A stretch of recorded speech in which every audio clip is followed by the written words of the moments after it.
सम्मानित साथियों, नमो बुद्धाय, जय भीम। हमेशा की भांति एक बार पुनः हम लेकर आ गए हैं डॉक्टर अंबेडकर संदेश। आज के डॉक्टर अंबेडकर संदेश में बहुत खास स्पीच बाबा साहब का हम लेकर आए हैं।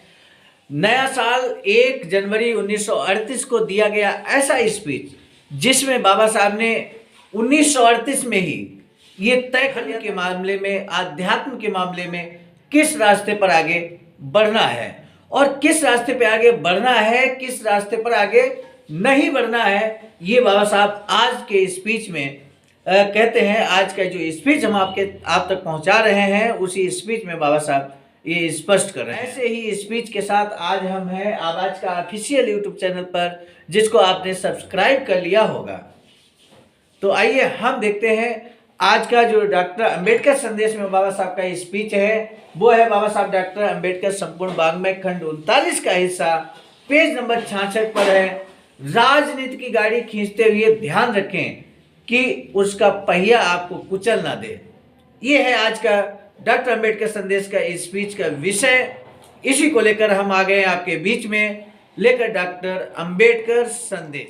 दूसरों के लिए जीने वाला व्यक्ति कभी भी निराश और परेशान नहीं होता है। तथागत बुद्ध के इसी सुंदर से विचार के साथ आप कहते हैं कि ज्ञान का विकास ही मनुष्य का अंतिम लक्ष्य होना चाहिए।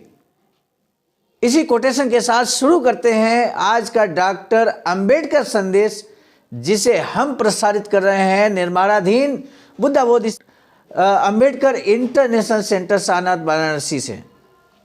विषय है राजनीति की गाड़ी खींचते हुए ध्यान रखें कि उसका पहिया आपको कुचल न दे। इतना क्रांतिकारी स्पीच शायद ही आपने इससे पहले सुना हो। और सबसे जो खास बात आज के डॉक्टर अंबेडकर संदेश की होने वाली है, वो ये है कि बाबा साहब धार्मिक रूप से किस मार्ग पर आगे बढ़ना चाहते थे, 1938 में ही उन्होंने क्लियर कर दिया था।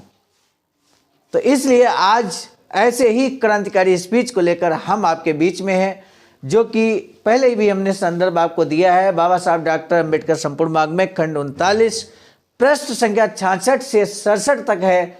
इसका संदर्भ आप भी देख सकते हैं संपूर्ण वाङ्मय में। नए वर्ष के पहले दिन यानी कि 1 जनवरी 1938 के दिन सोलापुर में ईसाई समाज के लिए बोधिसत्व बाबा साहब डॉक्टर भीमराव अंबेडकर के एक भाषण का आयोजन किया गया था। बोधिसत्व बाबा साहब डॉक्टर भीमराव अंबेडकर ने आगे कहा कि हर तरफ हमने धर्मांतरण की छीछा लेकर चल रही है। प्रिय अत्रे के वंदे मातरम नाटक के एक प्रसंग के सहारे इसका उदाहरण प्रस्तुत किया जा सकता है। इसके बावजूद धर्मांतरण के लक्ष्य से सूत भर भी टालने को तैयार नहीं है। वैसे धर्मांतरण करने वाले का किसी ने गुणगान किया हो, ऐसा कम से कम भारत में देखने में नहीं आता है। दुनिया के सभी धर्मों का अच्छी तरह से आध्यात्मिक नजरिए से मैंने अध्ययन किया। इन सभी प्रमुख धर्मों में से मुझे केवल 2 धर्म और उन 2 धर्मों के केवल 2 व्यक्ति धर्मांतरण के मेरे मन के आगे हैं। सम्मानित साथियों, बहुत इंपॉर्टेंट टॉपिक यहाँ पर आ चुका है जो बाबा साहब कहते हैं। वो कहते हैं कि सिर्फ दुनिया के 2 धर्म मेरे सामने हैं जिनको मैं पसंद करता हूँ, और 2 धर्मों में 2 व्यक्ति, केवल 2 व्यक्ति धर्मांतरण के मेरे मन के आगे हैं। उनमें से पहला व्यक्ति है बुद्ध और दूसरा है ईसा मसीह। बेटा बाप के साथ कैसे पेश आए, किस धर्म में सभी मानवों के प्रति समता का भाव, इंसान का इंसान के साथ क्या कर्तव्य है, इंसान का भगवान के साथ क्या कर्तव्य है, सबको समान स्वतंत्रता दी गई, वही धर्म मुझे और मेरे अनुयायियों को चाहिए। बाबा साहब कहते हैं मिशनरियों को लगता है कि आदमी को ईसाई बनाओ तो काम पूरा हुआ, बताया गया है। उस व्यक्ति के राजनीतिक अधिकारों के बारे में उन्हें कुछ लेना देना नहीं होता। ईसाई लोगों में मुझे ये एक बहुत बड़ा दोष दिखाई देता है, क्योंकि आज तक उन्होंने राजनीति में प्रवेश नहीं किया। किसी भी संस्था का राजनीतिक आधार के बिना टिक पाना कठिन होता है। हम भले अस्पृश्य, अनपढ़ और अज्ञानी हैं, फिर भी हम आंदोलन कर रहे हैं। सम्मानित साथियों, ये आज का स्पीच उन लोगों के लिए भी बहुत खास होने वाला है जो अस्पृश्य समाज, SC से समाज से आते हैं और कई बार वो गलत मार्ग पर आगे बढ़ जाते हैं। बाबा साहब डॉक्टर भीमराव अंबेडकर ने दुनिया के सारे धर्मों का अध्ययन किया और वो इस निष्कर्ष पर पहुंचे कि उन्हें किस मार्ग पे आगे बढ़ना चाहिए। आपके सामने स्पीच है ना बाबा साहब का। 1956 में बाबा साहब ने लाखों की संख्या में किस धर्म को अपनाया, इस बात को हमें समझना होगा। बहुत सारे साथी अनभिज्ञता में, अनजाने में, यूं कहें कि बाबा साहब डॉक्टर अंबेडकर को न समझ पाने की वजह से गलत मार्ग पर आगे बढ़ जाते हैं।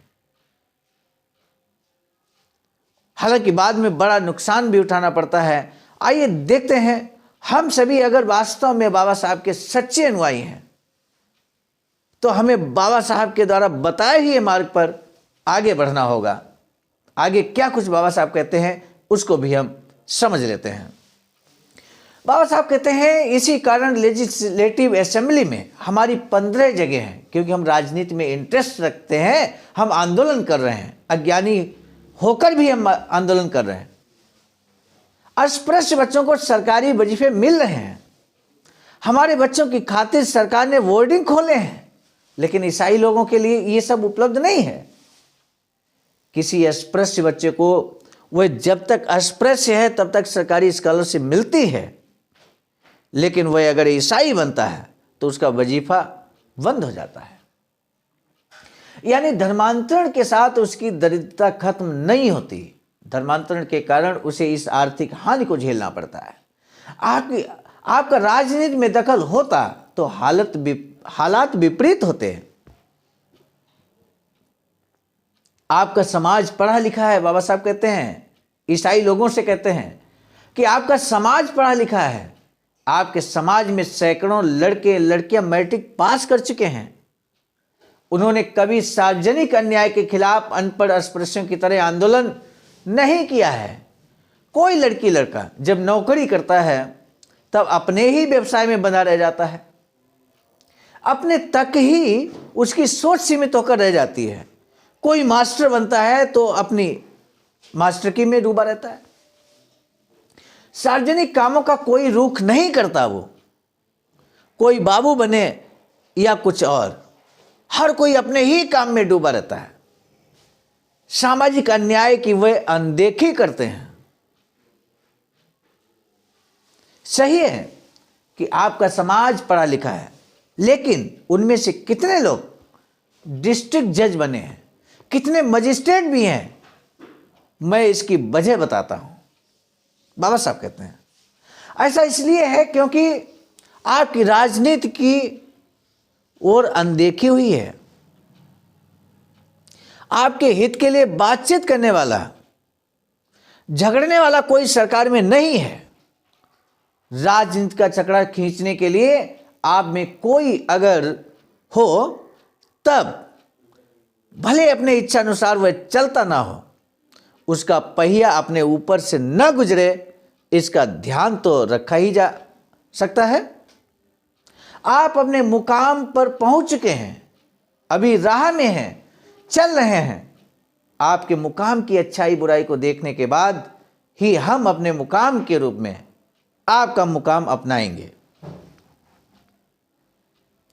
यूं कहें कि बाबा साहब ने आज के स्पीच में ये स्पष्ट कर दिया, बल्कि एक वार्निंग दिया ईसाई धर्म के लोगों को, क्या क्या कमियां हैं ईसाई में, ईसाई धर्म में क्या क्या कमियां हैं, उन कमियों को गिना दिया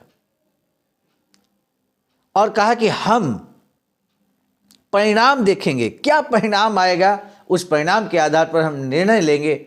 और यही कारण है सम्मानित साथियों, बाबा साहब ने भले को 1935 या 1938 या इससे पहले भी कई बार उन्होंने इस बात को कहा, तथागत बुद्ध की बात को समझा, तथागत बुद्ध का अनुसरण करते हुए, और आज के स्पीच में स्पष्ट तौर पर वो कहते हैं कि हमें ऐसा धर्म चाहिए जो समता, स्वतंत्रता, न्याय और बंधुत्व देता हो। ऐसे धर्म के मार्ग पर हम आगे बढ़ेंगे।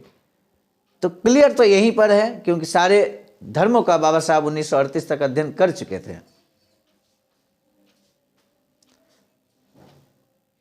आप सभी को मालूम है 1956 में किस तरह से लाखों की संख्या में बाबा साहब ने कौन सा मार्ग अपनाया था, यह भी बताने की आवश्यकता है क्या?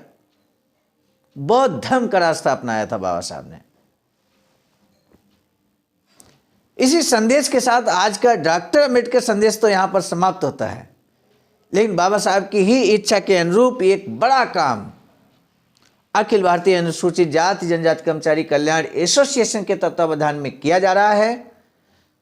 तथागत बुद्ध की प्रथम उपदेश स्थली सारनाथ, और सारनाथ में ही बाबा साहब ने अपना अंतिम स्पीच 24 नवंबर से 28 नवंबर तक दिया था सारनाथ में। ऐसे पावन स्थल पर बाबा साहब की इच्छा के अनुरूप एक वैचारिक सेंटर का निर्माण चल रहा है, और इस वैचारिक सेंटर में सम्मानित बुद्धिजीवी बढ़ चढ़ कर हिस्सा ले रहे हैं, अपना धन दान कर रहे हैं। कोई सीमेंट दे रहा है, कोई मोरंग दे रहा है, कोई ईंट दे रहा है, तो कोई सरिया दे रहा है। इस तरह से निर्माणाधीन वैचारिक सेंटर आने वाले समय में समाज का मार्गदर्शन करने का कार्य करेगा, समाज को मार्ग दिखाने का काम करेगा। ऐसी कार्ययोजना, ऐसी रणनीति यहां बनेगी वैचारिक सेंटर में, जो समाज में राजनीतिक, सामाजिक और धार्मिक हर तरह से, आर्थिक भी हर तरह से मार्गदर्शन करने का कार्य करेगा। इसी के साथ हम आज के डॉक्टर अंबेडकर संदेश को समाप्त करने से पहले बता दें, आज का डॉक्टर अंबेडकर संदेश हम लेकर आए थे प्रेरणा स्रोत मिशन नायक बुद्ध मित्र मुसाफिर सर, जो कि राष्ट्रीय महासचिव अखिल भारतीय अनुसूचित जाति जनजाति कर्मचारी कल्याण एसोसिएशन एवं संकलनकर्ता के रूप में परम आदरणीय विजय कुमार बौद्ध जी, प्रांतीय कोषाध्यक्ष आवाज का बिहार, और मैं हूं सर्वजीत आर्य, राष्ट्रीय कोषाध्यक्ष आवाज का नई दिल्ली। अब हम डॉक्टर अंबेडकर संदेश को यहीं पे समाप्त करेंगे। यदि आपको आज का डॉक्टर अंबेडकर संदेश अच्छा लगा हो तो आपके पास जितने भी व्हाट्सएप ग्रुप हैं, जितने भी लोगों के व्हाट्सएप नंबर हैं, सभी को व्यक्तिगत और ग्रुप के माध्यम से जरूर शेयर कीजिएगा डॉक्टर अंबेडकर संदेश को। नए डॉक्टर अंबेडकर संदेश के साथ मिलेंगे, तब तक के लिए सादर नमो बुद्धाय, जय भीम।